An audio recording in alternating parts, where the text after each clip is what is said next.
Welcome to The Advocate, a program that thrashes out all the topical issues of the day. When you are in government, you don't see nothing wrong with whatever is happening. The moment you are out there, everything is wrong. You can't even see many women now, and when they're there, they're not even really making a mark, and then they have an NYSC problem and this and that. One of the reasons why we don't have more women in politics in Nigeria is for as long as political meetings continue to take place in the middle of the night. Exactly. Really disastrous for a president to even say be unaware of the chief It's justice. a ploy. It could be a strategy. That strategy was very terrible strategy. Because the buck stops at your table. Whether it's that we don't look after our cities, and quite frankly, Nigeria is becoming a very ugly place.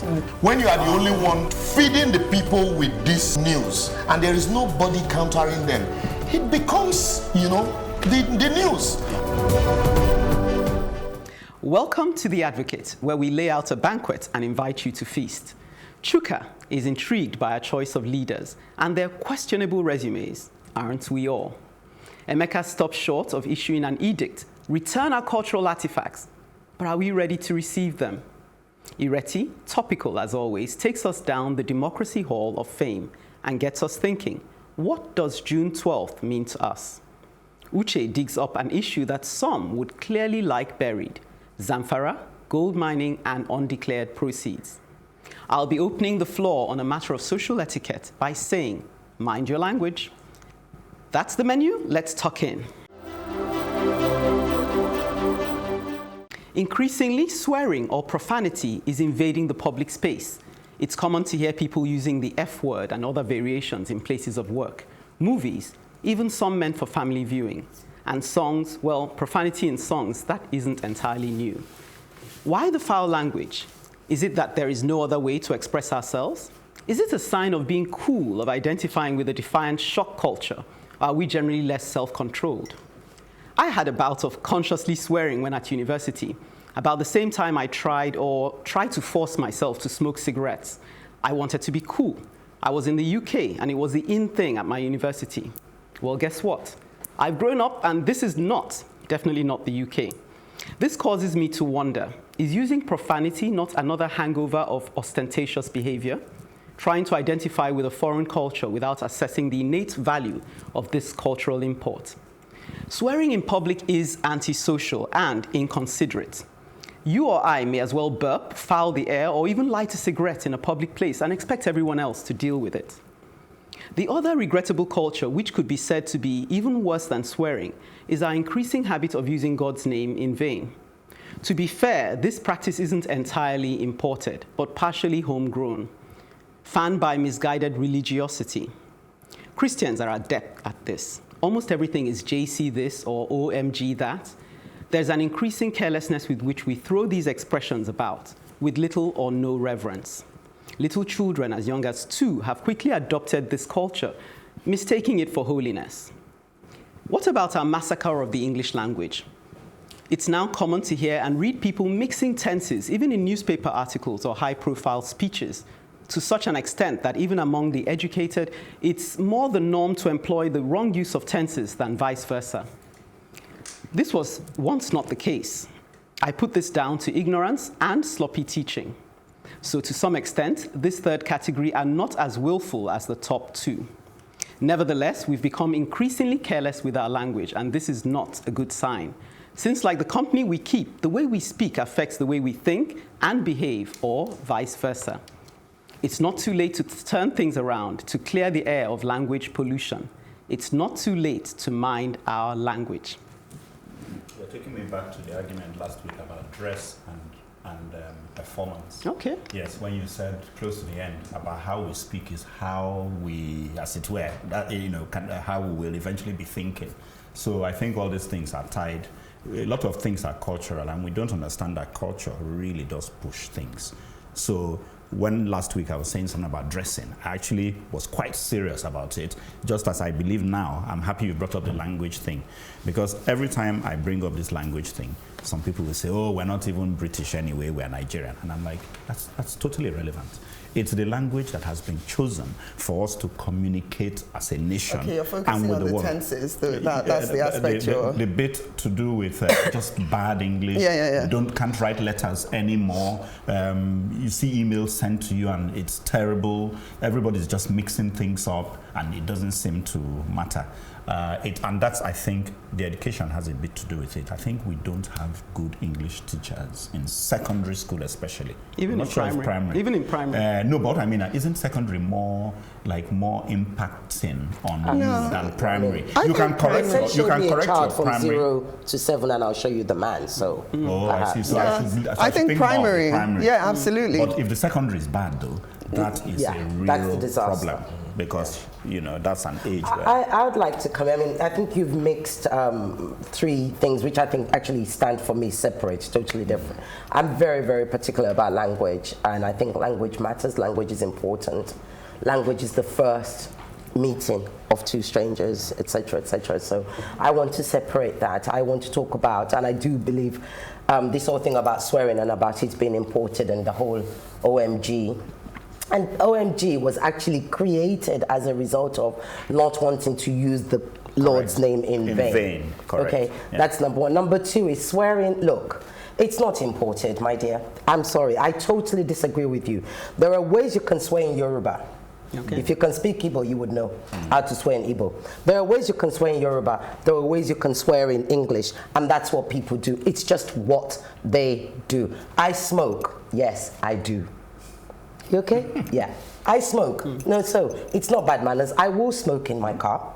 I do smoke in public. The only place I don't smoke is non-smoking areas. So no, I don't. I think I have excellent manners. I think I say my pleases, my thank you. Allow me to finish. No, I think because I swear it has no impact on my language. It has no impact on my articulacy. It has no impact on how I communicate. When I'm with my friends, we swear like, well, not we. Sometimes you swear, sometimes. I actually wanted to say, what the, when you finish, but I'll stop there. No, you can't. So that, no, exactly. I did that on purpose. For obvious reasons. And then they created a beautiful. So what I'm saying to you is that I'm not going to judge somebody. Incidentally, I think Nigerians don't swear very nicely, actually. They don't know how to use that. Correct. It's the style of They don't know how to use the. It's an art. Thank you. It's an art. They don't know how to do it properly. Those of us who do it, we enjoy it. But what I'm trying to say is that I think it's not something that's been imported from abroad, because in Yoruba you have your swear words.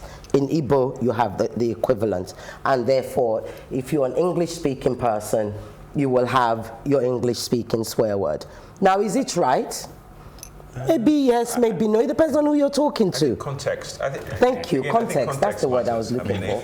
If I'm with my friends, so the social dynamics of our relationship, allows us to be that expressive, whether it be in English or in Igbo or in any language in which we express. So I think profanity means when you use it out of the context and where its use is not suitable for the context of the place or for the occasion. That's where it becomes profanity. Correct. But if that's how I see it. But on the other issue around the use of English as a language or the misuse, I for one think that it's because a lot of people do not place as much importance as we used to place in, for what English is as a medium of communication. So a lot of people think it's imported, therefore, for whatever it is, it's not my first language, so I wouldn't.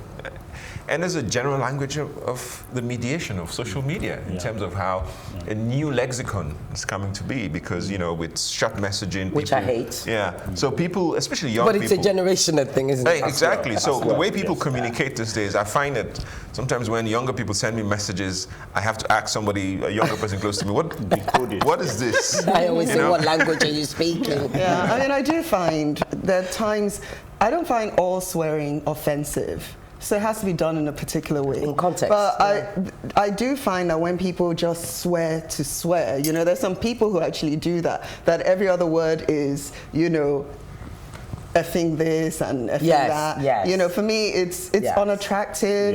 It's just, I just think your language must be limited. If you can't find another word a limited to vocabulary. express yourself. It is a profanity if somebody's offended by it. So I think you need to, if you want to swear, gauge your audience, and then don't do it amongst people who, because every time you're doing it, it's like you're sticking, you know, a knife into somebody's chest that cannot cope with it. Is it about? I mean, most people will not swear in the workplace, for instance. They do. No, but then that's an organizational culture. I think that's an organizational culture. If the organizational culture is so relaxed that people get away with it, then they will get away with much more. But let me just go back to language. There was something I wanted to say that Emeka said. There's been tests that have been done that says if you teach children in their local language, they actually grow up more intelligent, because and that's what you were talking about education. So what is happening is English our first language? No, it isn't. Pidgin, more people speak Pidgin than they speak English in Nigeria. So is it that we need to now think about adopting Pidgin? My Pidgin is rubbish, but that doesn't matter. Is it that we need to think about adopting Pidgin as now, you know, as a form of communication? Why not? I don't like it, but I'm just saying. It's a symptom of carelessness. Whatever you adopt, people won't do it properly. They're just not, it's just the sense of you're not bothered to do things thoroughly. You know, because we find that a certain generation, after that, things are just shoddy. I think after our generation, because I mean, after, and it's not a sign of whether you schooled abroad or not. All of that, better English. I remember the book, you know, that was how we learned English. Now you just hear all Well, I want to be an NTA broadcaster. I used to speak very nice. To say some plus TV. But you know the funny thing, maybe because I work a lot with plumbers, carpenters and all that, they are the latest generation of heavy swearers. And in Nigeria? Yes. I was standing with my father. And it's always out of context. Out of context. I was standing with my father and the plumber was trying to say that his boys had messed up. Anyway, maybe I can. Yes, no, I know. I can imagine. Like, I'm sorry, sir. Very respectful to my father, but I'm really sorry, sir. But these boys have effed me up. Yes, that's common. I've heard that. And then my father was just like, what? Then I stepped in quickly to don't need to do that. Well, I sort of anticipated some resistance on that one, but it didn't end up being as stiff as I thought it might be. Chuka screens the CVs of our political candidates after the break. It's time to query the issue of whether we really do get the leadership we deserve. Every time Nigeria moves towards an election, candidates emerge that throw up doubts about their suitability. For how much longer will this continue? To date, Sanwo-Olu has not properly and through legal redress proved that allegations of money doubling, drug use, and mental instability were false or malicious.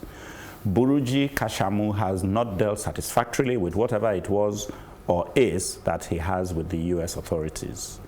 James Ibori famously had his problems in the UK, then again allegedly in Abuja after that, over building material. He did eventually serve time in the UK. Our president of 2 terms supposedly has no school certificate and cannot reconcile his school history with anyone else that might have been a part of his childhood journey. Dear, dear me. Then Femi Gbajabiamila, who has just become Speaker of our lower parliament, has been debarred in the US. They say his was not too bad though. He only spent clients' money and could not produce it at the time he was asked to. They say he paid back and it's okay now to be Nigeria's number 4 government official. Okay, if by now you are not worried about the kinds of characters we might be putting in charge here, then I worry about you. Politics in this country has been hijacked by people who display a penchant for mischief, subversion of good, and disdain for decent work. So we need more good people out there. It's a tall order, I know, but it's the one way. We also need advocates. But some of the change will come from changing times and technology, where many things will become redundant and obsolete as technological progress continues. Soon there'll be no more oil bunkers as oil becomes obsolete. Sorry, by that I mean illegal oil bunkering. And there might just be some more serious other avenues to make a decent living. Hopefully, politics will be forcibly shaken up by changing times. Some things never change though. Michael Gove actually did cocaine. Really? He seems like such a square. And now he's running for the UK Prime Minister. Well, Nigeria, you'll never walk alone. Yeah, so did Chuka, Boris Johnson. I mean, I have to come in here because I kind of think you expect that our public officers need to be saints in order to hold public office, which is ridiculous. I mean, no, absolutely. I mean, I know my life, and I know what I have done in my life. And you're going to tell me that now that, you know, I've got my act together and everything, I'm still like disqualified. So don't you realize that it's my experience in these things that actually gives me the right to hold these offices, because I'm able to, you know, navigate my way through all these, like, you know, situations that saints may not even have experienced. So why are you being so down on Kashamu? They said all these things, but they haven't proven anything. As much as I want everybody to go to jail, you know, I'll tell you why. But they have to prove it. Yeah, I'll tell you why I think it's a huge problem. It's a huge problem because it's not about being bad before and good today. It's about the fact that why is it that just about everybody was bad? Almost everybody. That's number one. There's too much of a large proportion of bad people. Because you don't hear the good people. You don't hear of the good people. Often, that's Nigeria. You don't hear of but I think good people, the so-called good people, they've also done bad things. You know. Well, okay, let's not take it down that lane, like to come Uche, that you're going, because it will be true that there's no one who hasn't sinned, but the sins are different. So I don't want to go into that. But I'm just keeping to the fact that why do we have why do we have a preponderance of these people, and then why is it that when we bring it out, the manner in which they fight it off is so rude and disrespectful to us, as if, you know, we don't know that it is actually a potential danger that you were like that. So let me come in on in your script. First and foremost, you're talking about accusations, right? Anybody, people, when they're fighting against the other, always throw mud at the next person. Number one. Number two, Sanwo-Olu does not have to. Kashamu does not have to. In fact, you can, if somebody throws mud at you, right? In PR, if it is mud, well, that's what I'm saying. In PR, you can actually end up giving a credence by responding, or you can just ignore literally. Because Ambode accused Sanwo-Olu of having mental illness. That in any other part of the world is defamation of character. But allow me to finish. But somebody chose to ignore it, so we can't. Ignore it? But you can. You want to be How many people say that Ireti is mad? Do I want to take them to court? Be mentally unstable? It does. You can ignore it. You can only do it in Nigeria. Can I just say something? And also having a mental illness. I won't come to that, but I think I see. Having mental illness actually does not necessarily disqualify him, because you don't know whether he's under medication. So I think you're just not getting the drift. No. Allow me. I'm just saying. And number two is, like you said, Kashamu, it's an accusation. Number three, Femi Gbajabiamila. Wait, allow me now. Shebi, you're the one that wrote their names there. Femi Gbajabiamila, he was debarred. And was debarred for a period that is now gone. He's no longer debarred. So can we stick, what I'm saying to you is, and I like what Uche said, is like, look, there by the grace of God, we all trek, and we all trekked in many paths when we were growing up, right? Now, should I choose now to want to run for, I don't know, governor of Lagos State, governor of Lagos State or whatever, you know, and somebody comes along and say, well, I had a one-night stand with Ireti. Yes, and? Do you really think I'm... No, do you really think I'm going to give you credence by responding to you? Let me come in. Maybe I can trivialize it, and hopefully Emeka will have something to say. No, I don't know. I mean, I'm thinking it through. Essentially, yes, there must be some relevance as to good character when you're trying to select people. But it's whether those aspects really matter or really counts when weighed in the balance. So Michael Gove, I think, for example, just to take him, his own seemed to be an issue because he was said to be a hypocrite. He apparently used to take people to task over things they said. Yeah, but also because of his attitude to others when they seemingly had he didn't let them off. He made such an issue. So now he was on the hot seat, and people said, "No, you face the you face the music." So some things matter. You know, Gbajabiamila's own. I'm not, like she said, if he was debarred and he's being allowed now, well, kudos to him. But it turns out that now, you know, when you look at it, he seems to be the only one when we're looking at characters who had some qualification to offer. I'm not sure what his deputy had to offer. You know, when they spoke in terms of experience, even the guy Wase who was running with him, he didn't sound like he had a plan. Whereas when you heard Gbajabiamila speak, he sounded like. So in the end, you're sort of thinking, who really has a plan? And then just to come on really quickly, why I think our system continues to churn out these thugs, unfortunately, is because I'm glad you said it. They've made it like that, so that what do you call it, survival of the fittest within that camp. So we have to strategize the same way we saw them strategize for the 9th Assembly. Our numbers, we have more than them, so we have to strategize and get the right people to the fore. I think that I'm just going to borrow a synthesis of everybody's comment. I think for one, we don't need saints. Yes, we don't. In offices, you can't have saints. Saints make the worst. As I say, good intentions is the beginning of all evil. That's right. No, absolutely. Especially in politics and in governance, when you say I have a good intention to do this, it means you haven't really thought it through. Right. The other thing is really. Accusations will be thrown at anyone. That's fundamental. That's politics. That's politics. But I think for me the challenge is that when you're running for public office and you're accused of something, the fact is there's a certain relevancy, and the process of coming to sort of rebut it. What is the process for rebutting that accusation?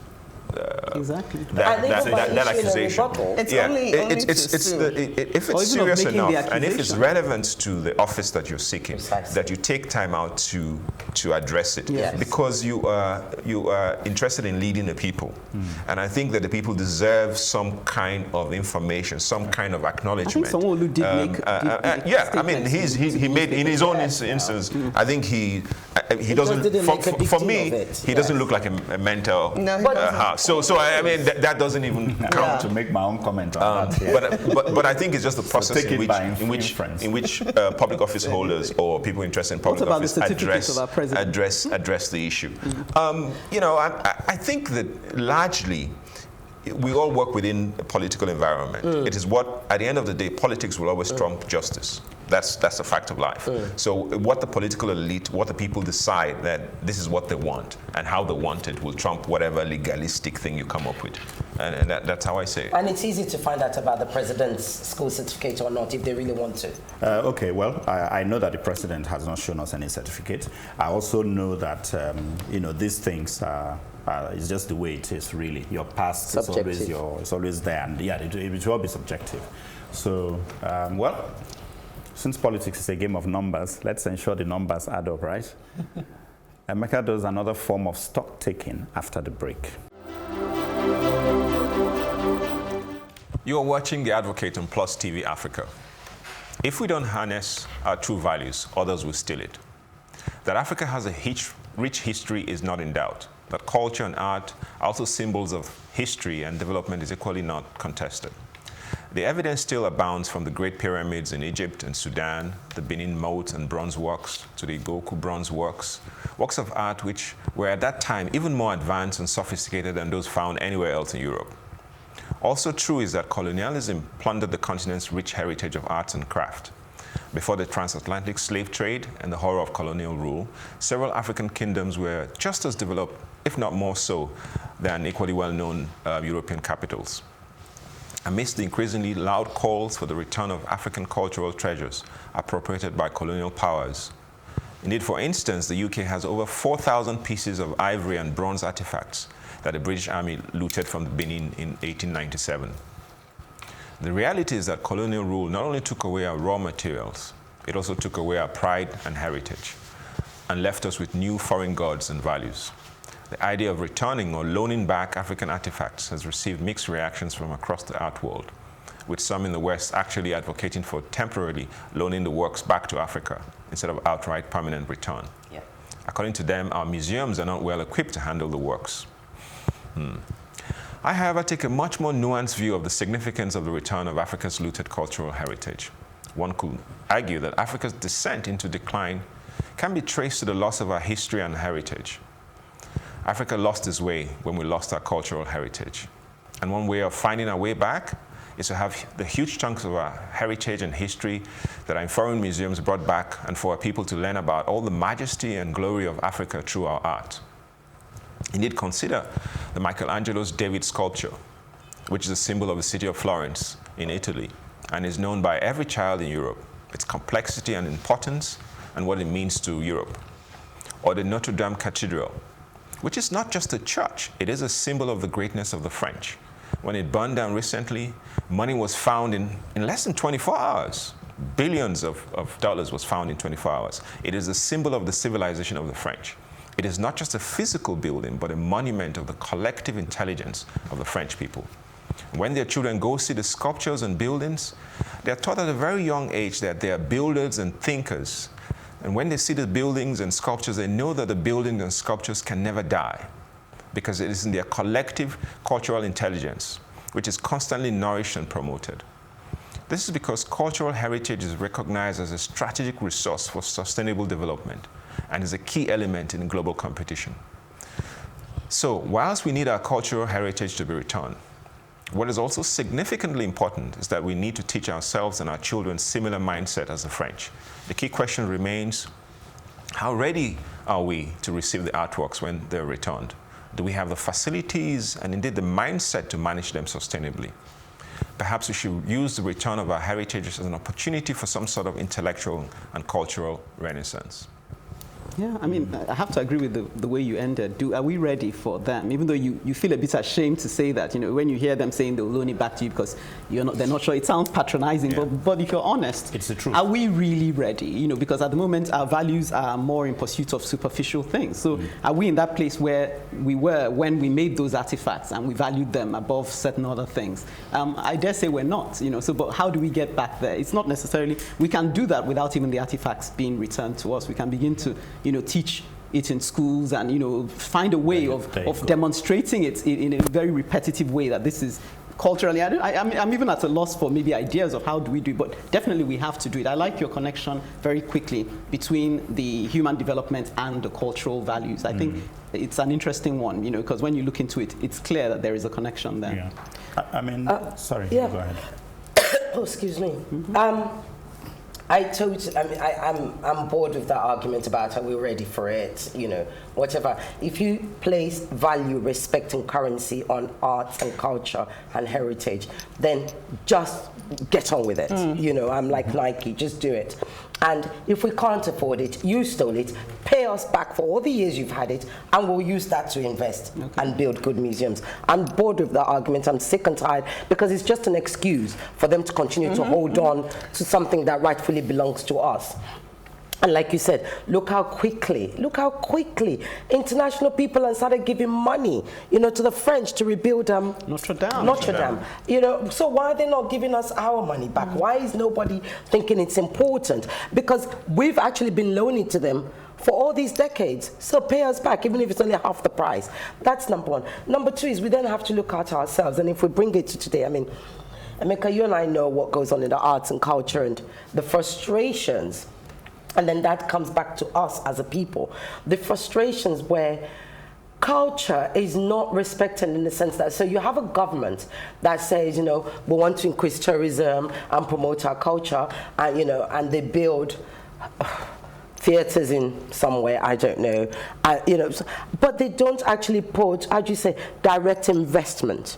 And they keep saying there's no money. And they've turned those of us in the arts into beggars, effectively. You're having to beg for sponsorship. You're having to beg somebody to do this, somebody to do that. So what does that do? That, in effect, starts to kill creativity. It starts to handicap, productivity and all sorts of things. So, yes, we have our own internal problems with regards to our relationship and respect for one of the most valuable currencies you can have in the world, in any civilization, which is arts and culture.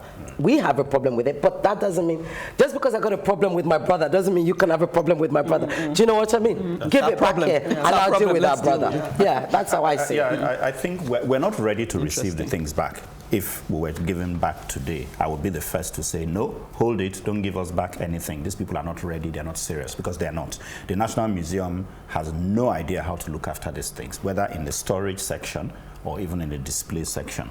They've destroyed a lot of what is currently in Nigeria. Forget what is in Europe. In fact, what is in Europe is now safe because it is there.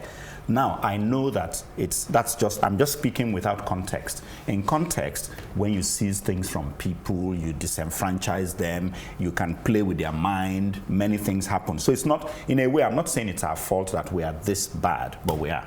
So the way forward, we do need more books on art, films on art, festivals, art, even if it's over there. Yes. Film them. Yeah. Come on, you're not doing any of that. Yes. And then you're telling them to give you back the actual things when they came here and came to the National Museum and ran away in disgust at what they saw go. And I'm saying it openly now.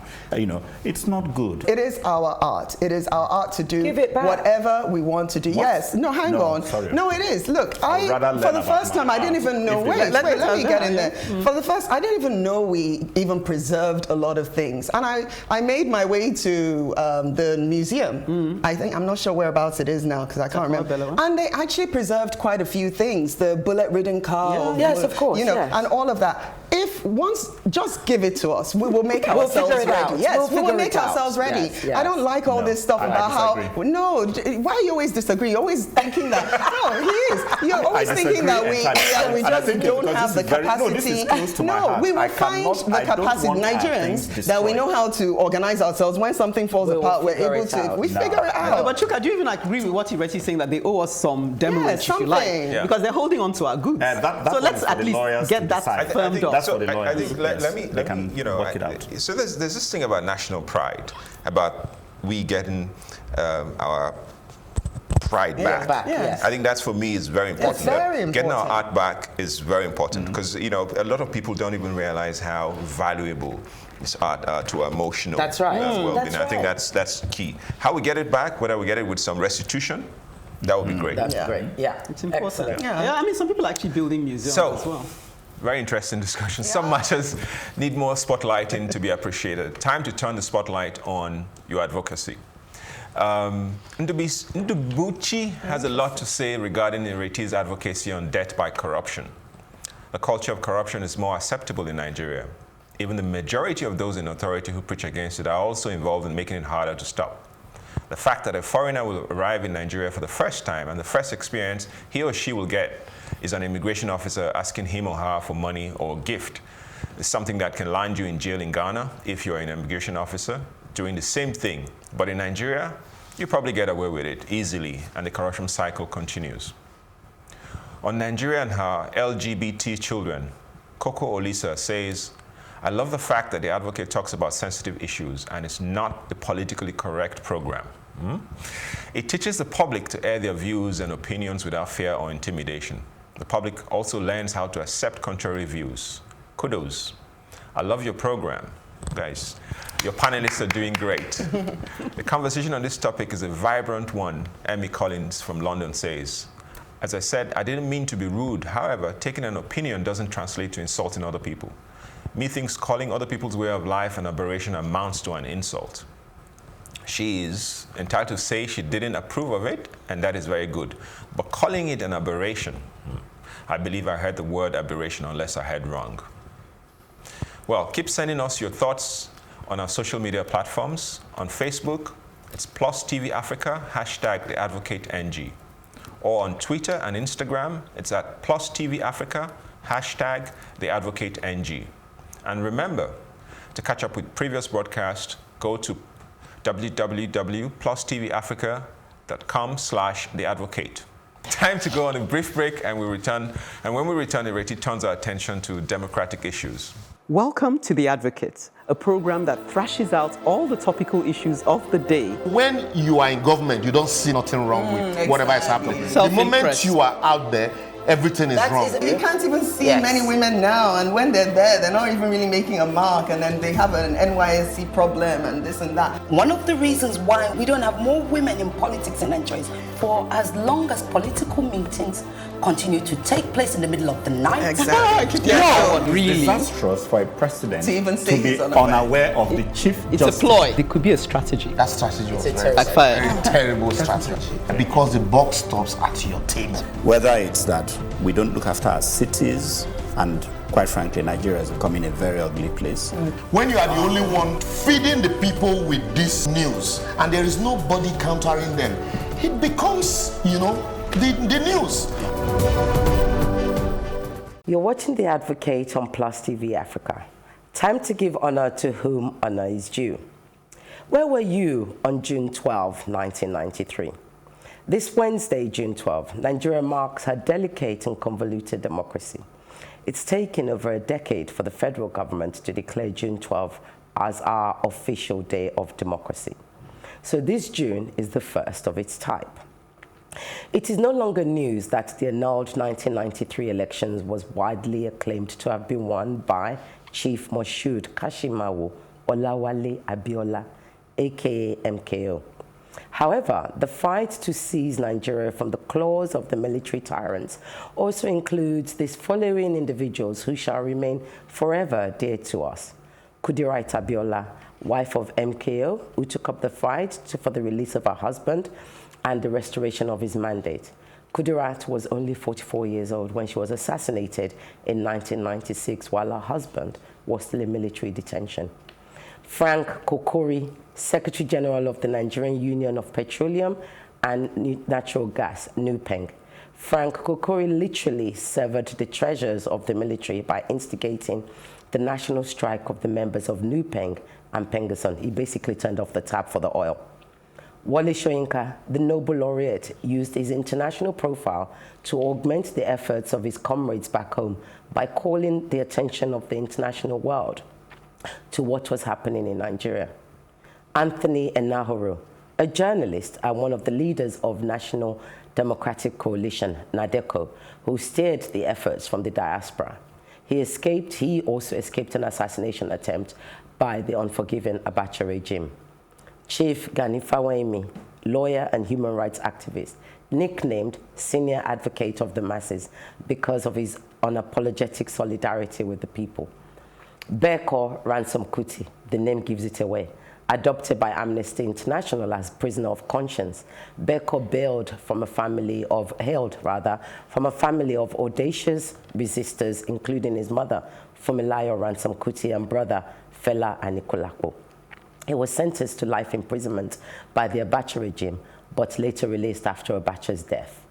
Ndubuisi Kanu, a former military man who rejected the dictatorship of his colleagues by joining hands with the pro-democracy movement after his retirement.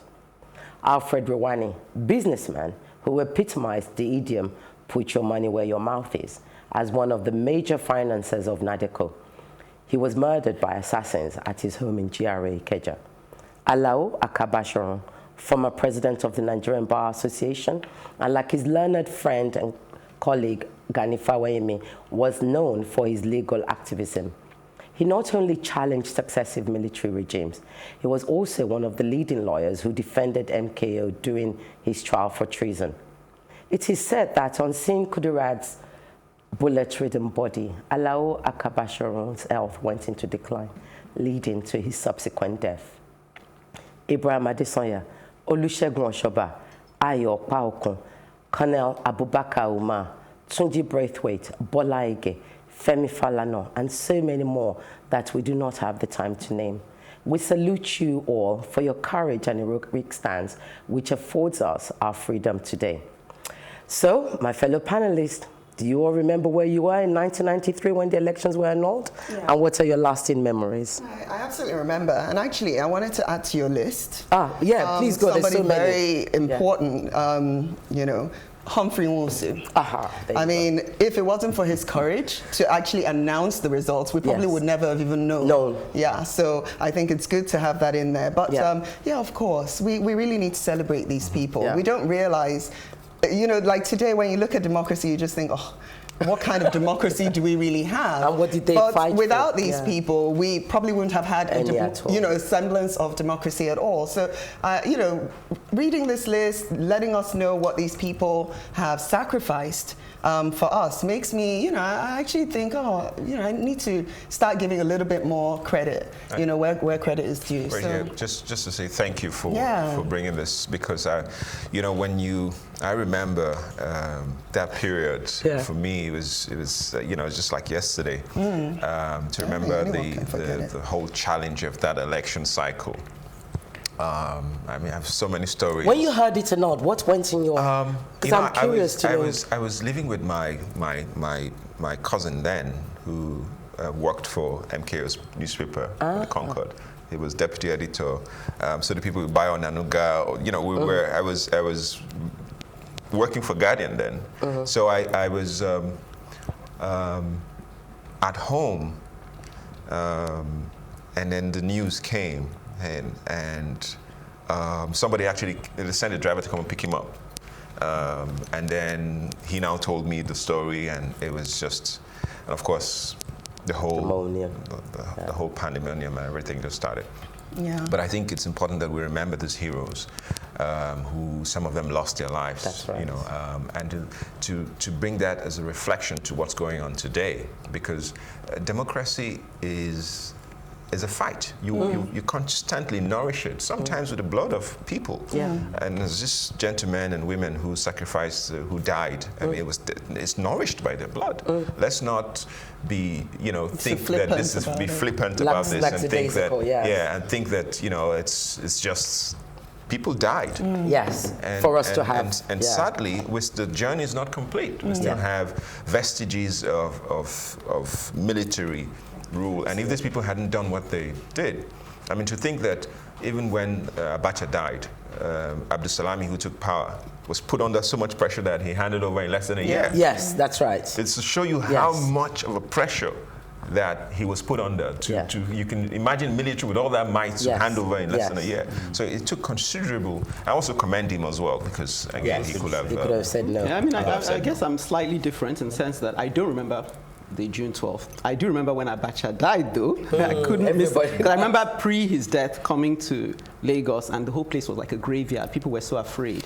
And so I remember this guy has gone, you know. And then also the fact that I don't necessarily take away the people, because I'm sorry, because I'm looking more at the principles they held dear. Because a bit like Chuka's advocacy, people, I rather look at principles, because people come with their mixed resumes. Sometimes you feel, you know, like, and I'm not trying to rain on anybody's parade. People stood because they may have wanted power. They just happened to be there and they died for it. They wanted power. Not necessarily, may not necessarily have been thinking of giving their life up for us.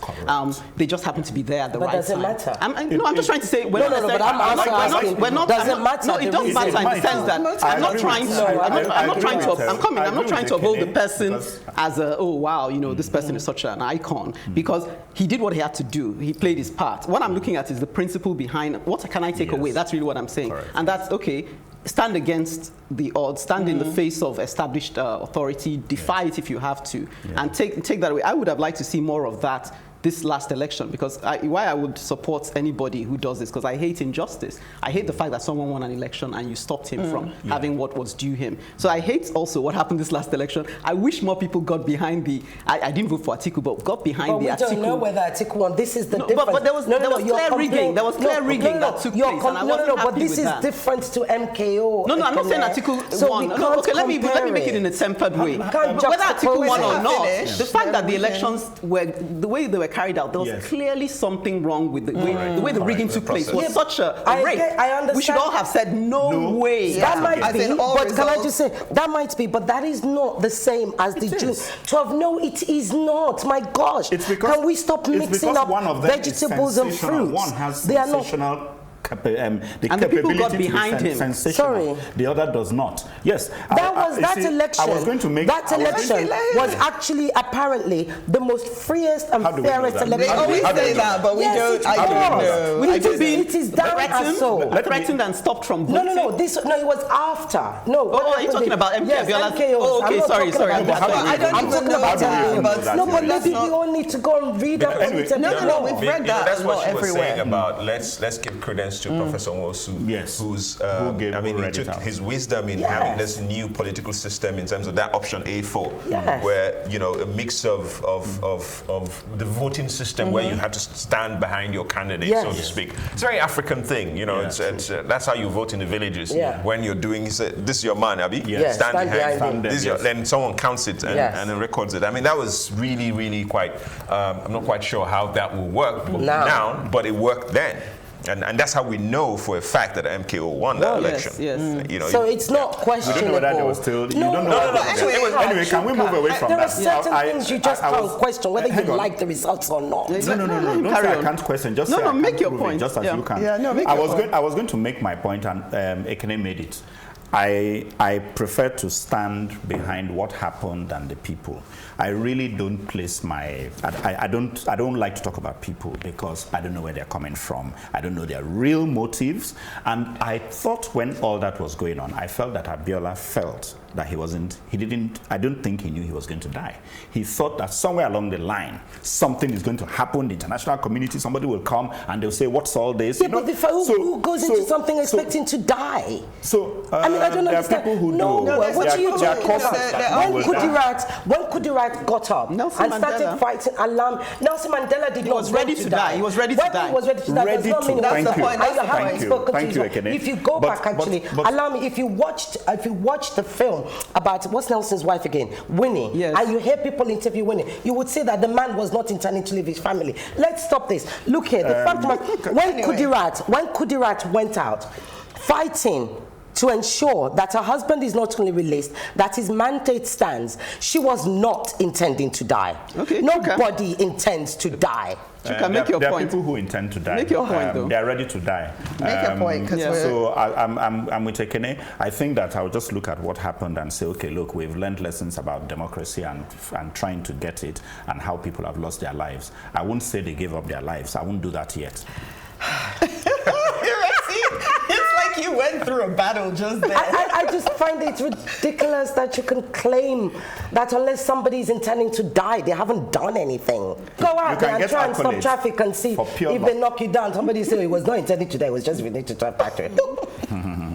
Anyway, I would still prefer to salute our heroes. There are times it helps to identify milestones. After the break, Uche unearths insidious happenings in Zamfara. It doesn't make sense to try to hide what belongs to the people. Prior to the 2019 general elections, very little was known of Zamfara state. But as unlikely as it seemed, Zamfara became a very hot sought-after seat. The election in the state was marred by lots of killings and could no longer escape our attention. Before long, news started to filter out that the reason for the killings was related to the illegal gold mining activity that has been taking place in the state for several years now, unbeknown to the vast majority of Nigerians. The Minister of Mines and Steel Development, Alhaji Bawa Buhari, confirmed that in 3 years, 18 tons of gold worth $1.16 billion had been frittered from the country. Using the official exchange rate of 305 naira to the dollar, he further stated that 353 billion naira worth had been shared illegally without any impact on the country's GDP by illegal miners and smugglers. According to the minister, gold mined in Zamfara state, like oil in Niger Delta, is under the exclusive list of the federal government. It is therefore not clear why all revenue is controlled by the federal government and later shared as allocation to all parts of the country, while gold mined in Zamfara is under the control of individuals who do not pay any returns as tax to the federal government. So how come the army never warned illicit miners like they do with the illegal oil bunkerers in the Niger Delta? There are numerous cases where illegal bunkers in the Niger Delta are arrested, jailed, and their property destroyed. But it appears that in the north, the illegal solid mineral miners seem to be untouchable. Why didn't the government officially prospect for solid minerals in the north instead of wasting billions of dollars prospecting for oil in the north? It is my belief that restructuring the country is an absolute necessity if individual states are to discover and harness their economic potential. Otherwise, they will keep waiting for allocation from the federal government. If they go and prospect for oil in the north, they will make money, while from consultants and everybody. And in the meantime, they will distract you from the gold mining. Simple answer. and the two businesses will run side by side. You know, for the first time you were going one direction, but you got me. Yes. For the first time. No, as in, for the first time, you cornered me back. Oh, nice one, Chuka. Segued it. Well, you know, sometimes when you mention in the North, sometimes people think, oh, it's the North-South thing again. But what really keeps coming back to us is that the Northerners, the people, are the ones that don't benefit. It's just a few people there. So, you know, when you look up this gold mine in Zamfara, you find that the people, very poor, shabby-looking people who are doing the mining. So some people are looting. And then the other question is, how did this thing get frittered out of the country? You know, and then because the response, once they found out, was, oh, we're going to ban all mining in Zamfara, as if they just discovered it. Of course they didn't just discover it. So it clearly goes back to a very core group who are in authority, because this thing can happen without. You can't and just this is where we go like back to Ireti's topic. This kind of an issue shouldn't be allowed to rest. You know, and we just say, okay, we banned mining in Zamfara. We need to take it up, and it needs to be continually investigated until we get to the end of the matter, because there's something very wrong with the Zamfara issue, and I don't think it has anything to do with the Northerners, you know, the common people. It's to do with these political class who feel they can continue to feast off other people's, you know, weaknesses or, you know, I don't know, vulnerability. I just find that really abhorrent. You know, for me, I just think that there's you know, how governments work and how this kind of businesses work is that there is an economy that it feeds. There is, you know, it's not an underground economy. I know what you mean. It's very visible, but there is an institution that protects like a parallel economy? Yes, it's a parallel economy, and it's very Godfathers. Yeah, it's a bit like, you know, the two exchange rates. in a way that there's a group of people who are making money from these things, and they are very close to power. Correct. Totally agree. They're extremely close to power. So they're like sponsors. Yeah. So you cannot, therefore, expect. You know that thing where they say, "Oh, we're going to stop it," as if, like you said, as if it's something that just happened yesterday. No, but because of the public sentiment and because of the massive killings, and you know, like so many people have written about it, the killings in Zamfara, you know, has nothing to do with cattle rustling as such. The massive killing is over fighting of tough wars around, I'm controlling this gold mine, these people come and they chase us out, and that's what it is. So to think of the hundreds of people killed means that they're potentially billions of dollars worth of gold that people are. And so there's a whole business, a whole industry that exists to protect that business. And for now, that proximity to power is what's preventing that conversation to, you know, or the conversion of it into like a national. Because I noticed they raised it and then it died down, and I was like, no, we're not going to leave it there. Here's what I would say. For me, just like the oil, it's actually not about the North, right? No. It's our Commonwealth. It's not about whether the poorer people in the North make, you know, are earning from it. It's about whether Nigeria is earning from it. Because I believe the law is if oil is found on your land, it doesn't belong to you anymore. It belongs to government. So wherever they find it, it belongs to all of us. But the other thing I'd like to bring in is the human aspect of it, how, you know, illegal mining is so dangerous. Yes, it is. It is so dangerous, and it's not just dangerous to those who are mining it. It's dangerous to the villagers, and by extension, then dangerous to the society. Yes, you're right. And also, of course, we're talking about climate, you know, climate change, etc., etc. You know, and the things that it lets off in the air, and you know, all sorts of handicap that happens, you know, and stuff, and then. I'll go back to government. Obviously, there's been a deliberate ignorance. I mean, we all know that. We all agree on that. It's a deliberate ignorance, and deliberate ignorance happens a lot. Government has been so irresponsible. I mean, as in criminally irresponsible.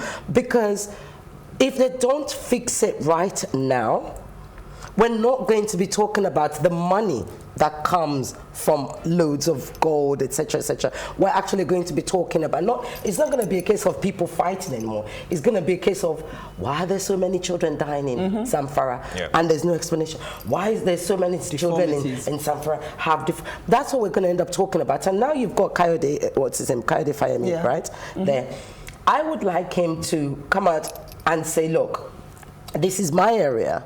and these are the plans that I have, one, to ensure to stop the illegal mining. No, it's true. He was the he was the minister, and that's what because we don't know who the new minister is, so he's still in my head. To say, and if just because you were doing it before, actually, if you moved on to another job, did you not have a plan before? Pass your plan over to the new bloke or girl that's woman that's coming along. But we need to have concrete plan.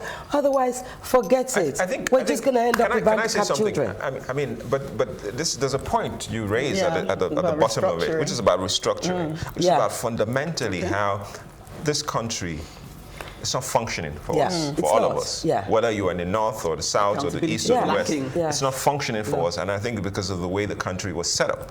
So fundamentally, it's important that there's some kind of restructuring, politically and economic restructuring happens that gives power back to the constituent parts of the country, to the states or to the regions or whatever else. But can I question you on that? Because that will make it, because it's closer, because you see there's a distance to power. You feel that it is in Abuja.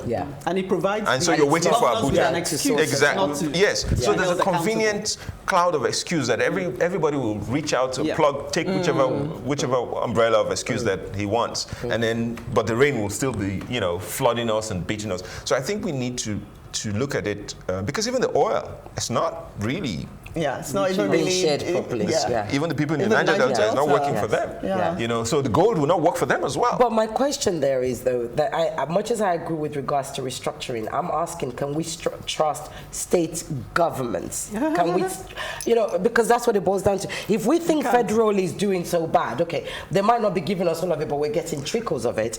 Can we trust state governors not to turn it into their own? This is why. But this is why when you're doing but this is when you have the opportunity to restructure, you see, so it's about rebuilding. When you have the opportunity to restructure, then then this question of trust, you building mechanisms to deal with that. That's what I think. To plug those, because now you're seeing it. It's not working. So if you have an opportunity to rebuild then, of course, if you then have a restructured Nigeria and you have certain states that are working, some people who have a conscience, that person then looks terrible because he has no excuse not to deal with what is on the table because he says your brother next door is actually making a go of it. But does restructuring actually always have to do with federal and state? We can even be federal. Good point. How are we working as federal? I once came on this program and talked about how the parliament works. Absolutely, and I still think we need to go to the parliament. The British system. And let's have a prime minister. Happy. That is restructuring. That's restructuring. So what I'm saying is, this restructuring, something is very wrong. For instance, I don't think any state should be given power. Wow. Okay. You know what they say: a problem aired is a problem shared. My expectation is that our advocacies are only just beginning. We trust you to keep the torch burning. Keep your comments coming in on our social media platforms on Facebook, Plus TV Africa, #TheAdvocateNG, or on Twitter and Instagram at Plus TV Africa, #TheAdvocateNG. Let's keep advocating for a better society. Bye for now. Bye. Bye. Welcome to The Advocate, a program that thrashes out all the topical issues of the day. When you are in government, you don't see nothing wrong with whatever is happening. The moment you are out there, everything is wrong. You can't even see many women now, and when they're there, they're not even really making a mark, and then they have an NYSC problem and this and that. One of the reasons why we don't have more women in politics in Nigeria is for as long as political meetings continue to take place in the middle of the night. Exactly. Really? Disastrous for a president to even say to be unaware of the chief It's justice. a ploy. It could be a strategy. That strategy was It's a very terrible strategy because the buck stops at your table. Whether it's that we don't look after our cities, and quite frankly, Nigeria is becoming a very ugly place. When you are the only one feeding the people with this news and there is nobody countering them, it becomes, the news.